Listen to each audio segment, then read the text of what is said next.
Bonjour, ravi de vous retrouver sur Décideur TV pour un nouveau numéro de Lex Inside, votre émission consacrée à l'actualité juridique.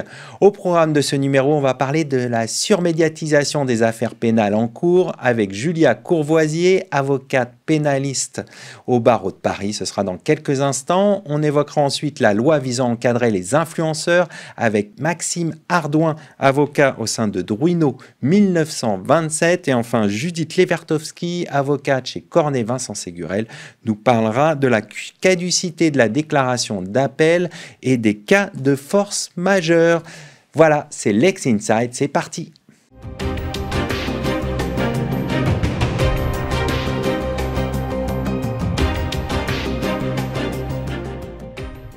On débute tout de suite ce Lex Inside avec Julia Courvoisier, avocate au barreau de Paris. Julia Courvoisier, bonjour. Bonjour Arnaud. Quels sont les risques de la médiatisation d'une affaire pénale sur le bon déroulement du procès? Alors, le premier risque, évidemment, c'est l'atteinte à la présomption d'innocence, d'abord dans l'opinion publique, mais aussi auprès soit des magistrats, mais surtout des jurés dans les cours d'assises, qui sont des gens comme vous et moi, qui arrivent pour juger un accusé et qui auraient un a priori sur la culpabilité et éventuellement la peine. Ça, c'est le premier risque.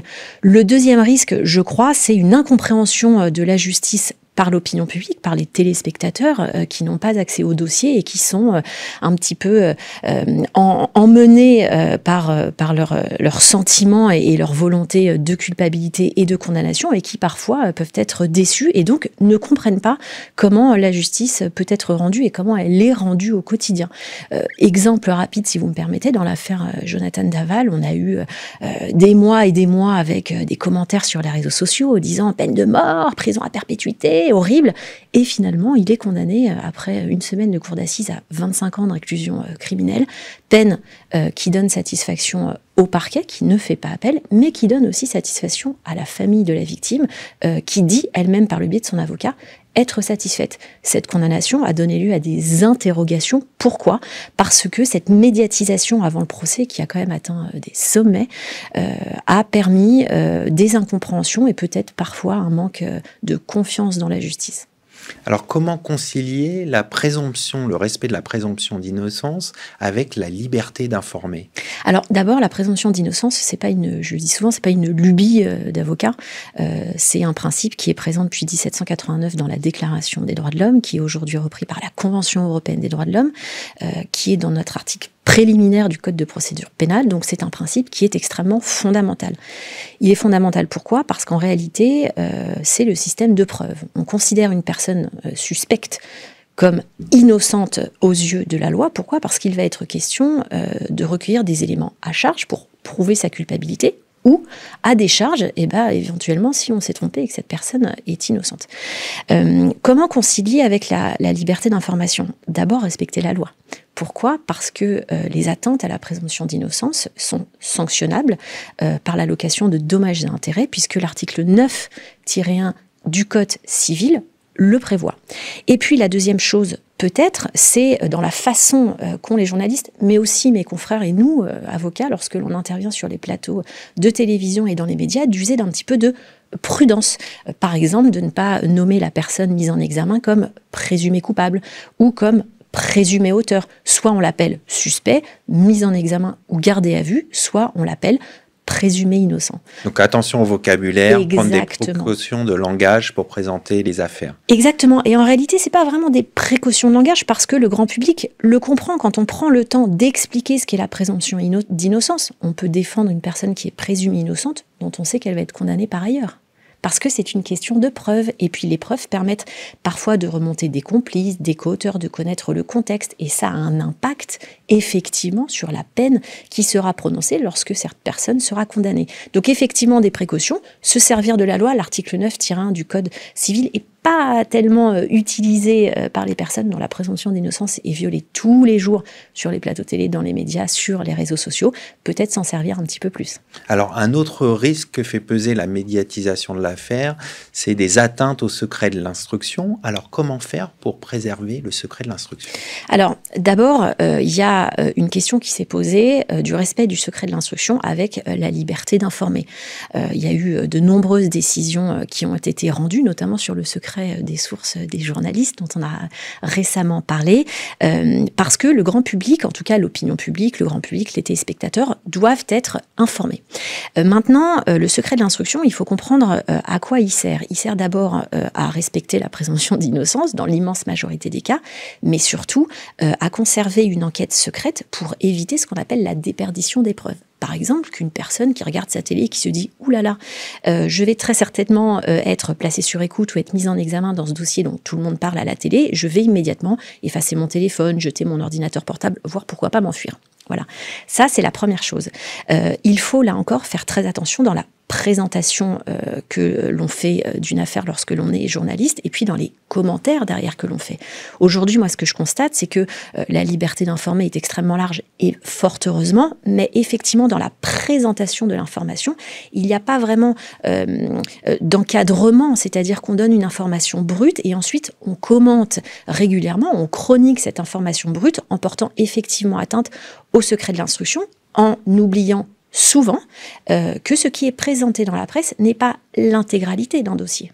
C'est-à-dire que ceux qui font fuiter les informations, et dans les dossiers à l'instruction, il n'y en a pas 250, qui font fuiter les informations ont un intérêt très certain. Il y a des intentions derrière. Évidemment, que ça soit du côté des parties civiles, voire parfois du côté du parquet, voire pourquoi pas du côté de la défense. C'est la raison pour laquelle le code de procédure pénale a été changé, c'est l'article 11 qui prévoit que le procureur de la République, voire un officier de police judiciaire, peut, sans porter atteinte à la présomption d'innocence et sans porter, entre guillemets, un jugement sur les preuves qui sont récoltées, faire des conférences de presse. Et ça, on le voit de plus en plus. Mais la question derrière, c'est quid de la parole de la défense, qui voit le parquet faire des conférences de presse et qui, elle, est tenue en principe au secret de l'instruction par le biais de son avocat. Donc, c'est un équilibre. C'est un équilibre à trouver entre les deux. Exactement, c'est toujours un équilibre à trouver, en sachant quand même que tous ces principes dont on vient de parler sont là d'abord pour protéger des intérêts individuels, c'est certain, mais ça protège des intérêts collectif. C'est-à-dire que le respect de la présomption d'innocence et de l'instruction permettent que des enquêtes se mènent. Et si des enquêtes se mènent, c'est derrière, ça donne lieu à des procès et à des débats judiciaires. Et donc, si on porte atteinte à l'origine, nécessairement dans la foulée, on portera atteinte à ces enquêtes et puis ensuite à des débats judiciaires. Donc, il faut être très prudent. Très prudent pour préserver la sérénité de la justice. Exactement. Et la confiance qu'on peut avoir dans la justice qui, d'une manière générale, est quand même relativement bien rendue en France. On a le droit d'avoir un avocat, on est écouté dans les tribunaux et donc, d'une manière générale, la justice est bien rendue. On va conclure là-dessus. Merci d'être venu sur notre plateau. Merci Arnaud. C'était très bien.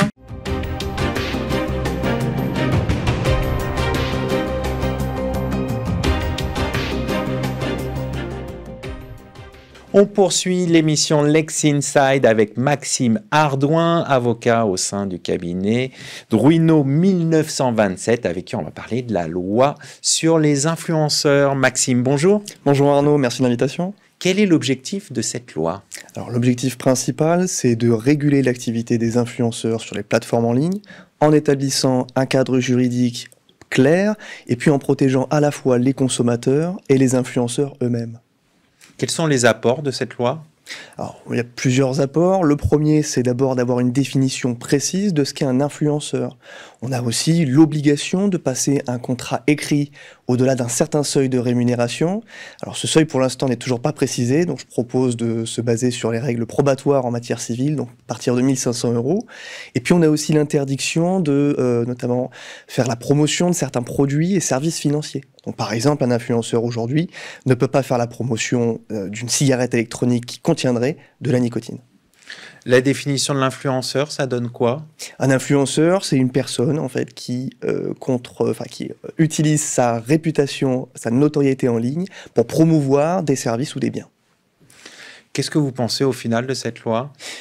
Je pense que c'est une loi à double tranchant, c'est-à-dire qu'elle protège les consommateurs et ça c'est bien, c'est un fait. En revanche, je pense qu'elle pourrait amener à complexifier ou tendre les rapports entre les influenceurs et les entreprises avec lesquelles elles collaborent.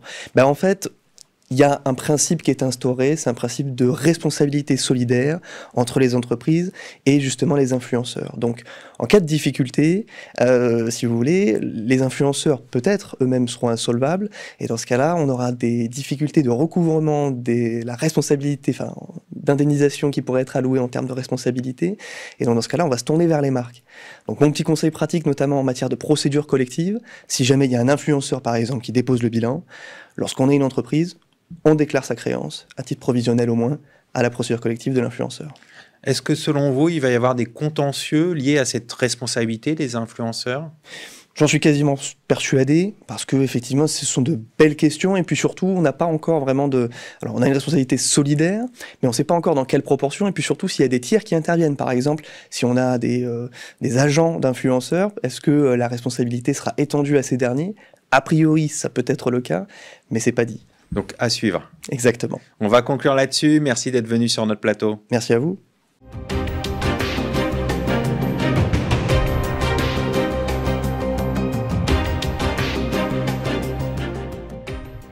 Vous êtes toujours dans Lex Inside et je suis en compagnie de Judith Levertowski, avocate au sein du cabinet Cornet Vincent Ségurel. Judith, bonjour. Bonjour Arnaud. On va parler ensemble de caducité de la déclaration d'appel. Dans quel cas la force majeure peut-elle être invoquée ? Alors, il faut savoir que les délais à respecter en matière de procédure d'appel sont extrêmement stricts, avec des sanctions qui sont parfois très lourdes. Pour refaire un rappel chronologique, l'appelant, donc la partie qui succombe en première instance, a 1 mois à compter de la signification du jugement de première instance pour interjeter appel. Et puis, une fois qu'il a interjeté appel, il a un délai de 3 mois à compter de sa déclaration d'appel pour déposer ses conclusions au greffe sous peine de caducité de la déclaration d'appel. Donc il faut comprendre que la sanction de la caducité est extrêmement lourde puisque cela signifie qu'on ne peut plus poursuivre l'appel sur le fondement de cette déclaration d'appel et qu'il faut donc interjeter de nouveaux appels, mais pour ce faire, il faut être encore dans le délai d'1 mois, ce qui est quasiment jamais le cas. Donc cela signifie en fait que l'appel tombe à l'eau. Fort heureusement, malgré tout, l'article 910-3 du Code de procédure civile prévoit que le juge peut écarter cette sanction en cas de force majeure. Alors la question c'est comment on définit la notion de force majeure justement Quelles sont les caractéristiques ? Exactement, et vraiment pour l'application de cet article-là. Puisque en matière contractuelle classique, c'est l'article 1218 du Code civil qui définit la force majeure comme la situation imprévisible, irrésistible et extérieure, mais on ne sait pas forcément ce que ça veut dire dans le cas d'une procédure d'appel. Et donc la Cour de cassation est venue apporter une définition plus précise de la force majeure pour l'application donc de cet article, comme la circonstance, le fait non imputable, à la partie qui l'invoque et qui revêt pour elle un caractère insurmontable. Alors les faits de l'espèce étaient les suivants. Pour déclarer caduque la déclaration d'appel, le conseiller de la mise en état de la Cour d'appel de Versailles avait jugé que l'avocat n'avait subi qu'une fracture de l'auriculaire, qu'il avait été hospitalisé qu'une journée et qu'un confrère de son cabinet aurait pu faire la déclaration à sa place. Donc finalement, le conseiller de la mise en état a écarté la force majeure dans le cas que nous commentons aujourd'hui. Et puis la Cour de cassation est venue casser et annuler cet arrêt au motif donc que revêt un caractère de force majeure la circonstance non imputable au fait de la partie qui l'invoque et qui revêt pour elle un caractère insurmontable. Donc c'est ainsi qu'elle a défini dans cet arrêt la notion de force majeure. Donc un avocat indisponible peut invoquer la force majeure dans le cadre de la caducité de l'appel. Exactement, c'est là ce qu'il prouvait, c'est qu'il fournissait un arrêt maladie qui démontrait bien qu'il avait été dans l'impossibilité formelle de conclure pendant ce délai de 3 mois et donc ça a permis de retenir le caractère de force majeure. Quels sont les enseignements de l'arrêt ? Alors, c'est qu'il faut être malgré tout extrêmement vigilant, puisque si cet arrêt est un petit peu une lumière, en tout cas pour les avocats, qui permet d'anéantir l'effet systématique des sanctions de caducité, eh bien, la Cour de cassation, malgré tout, a à de nombreuses reprises rejeté l'application de la force majeure. Alors, il y a trois arrêts assez importants dans lesquels elle a rejeté justement cette notion de force majeure. Le cas d'un avocat qui, pour conclure, attendait la remise d'un rapport d'expertise non judiciaire. Dans ce cas-là, elle a rejeté l'application de la force majeure. également dans le cas d'un avocat qui avait été hospitalisé, mais malgré tout, il avait pu conclure, même s'il n'était pas dans les délais. Et enfin, le cas d'un avocat qui n'avait pas conclu, mais qui avait communiqué des décomptes détaillés de créances et demandé certaines choses dans le cadre de la procédure. Et donc, dans ce cas-là, la Cour de cassation a rejeté la notion de force majeure et donc a déclaré les déclarations d'appel caduques. Donc, ce qu'on peut retenir et ce qu'on peut dire aux gens qui nous écoutent, c'est qu'il faut être extrêmement vigilant en matière d'appel et ne pas hésiter parfois en tant qu'avocat ou en tant que client à accepter des frais éventuellement de postulation pour avoir recours à un cabinet spécialisé en matière d'appel, notamment quand le dossier a un fort enjeu. Cela permettra vraiment de sécuriser les délais et d'éviter tout problème dans le cadre de la procédure. On va conclure là-dessus. Merci pour votre éclairage. Merci à vous. Merci à toutes et à tous pour votre fidélité. À très bientôt sur Décideur TV pour un nouveau numéro de Lex Inside.